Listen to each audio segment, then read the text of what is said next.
পরিবেশ উপদেষ্টা রিজওয়ানার একটি বক্তব্যে বলেছেন যে, "আমি তো দেশি মুরগি খাই না। পাহাড়ি পাহাড়ি মানে পাহাড়ি কক বা কি পাহাড়ি মুরগি আমার বাসায় খাওয়া হয়।" পাহাড়ি মুরগি আসলে আমরা তো আ চোখেও দেখি না ঢাকা শহরে। পাহাড়ি মুরগি উনি খান। উনাকে কে এই পাহাড়ি মুরগি বাসায় এনে দিয়ে যান বা কোথা থেকে উনি সংগ্রহ করেন এটা আমার জানা নেই। তো তারা কিন্তু কোনো কিছুর নাম উল্লেখ করলে কোনো একটি অনুষ্ঠানে গিয়ে উনি বলেছেন পাহাড়িদের যে তাদের দ্রব্য যেন বিভিন্ন জায়গায় বিক্রি করার সুযোগ পায় বা দোকান পায়। এটা খুবই ভালো খবর।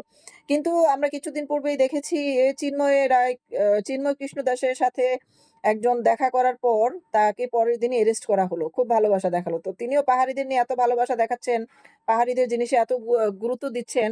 আর সেই পাহাড়িতেই কিন্তু ২ দিন পর আ গণহত্যা হচ্ছে এবং মানে অগ্নিকাণ্ড ঘটাচ্ছে, লুটপাট করে দিচ্ছে সেই তাদেরই পক্ষের একদল সমর্থক যারা পাহাড়িদেরকে ভারতীয় মনে করে উৎখাত করার চেষ্টা করে কিছুদিন পরপর। সেই ৫ই আগস্টের পর থেকেই কিন্তু আমরা সেই দৃশ্য দেখতে পাচ্ছি। তো তিনি পাহাড়ি মুরগি আর কোথায় খাবেন যদি পাহাড়িদের সাথে তাদের লোকজন ধর্মীয় কারণে বা ভারত বিদ্বেষীর কারণে তাদের সাথে বারবার একই ঘটনা ঘটাতে থাকে তাহলে পাহাড়ি মুরগি খাওয়ার ভাগ্য কি উনার জুটবে?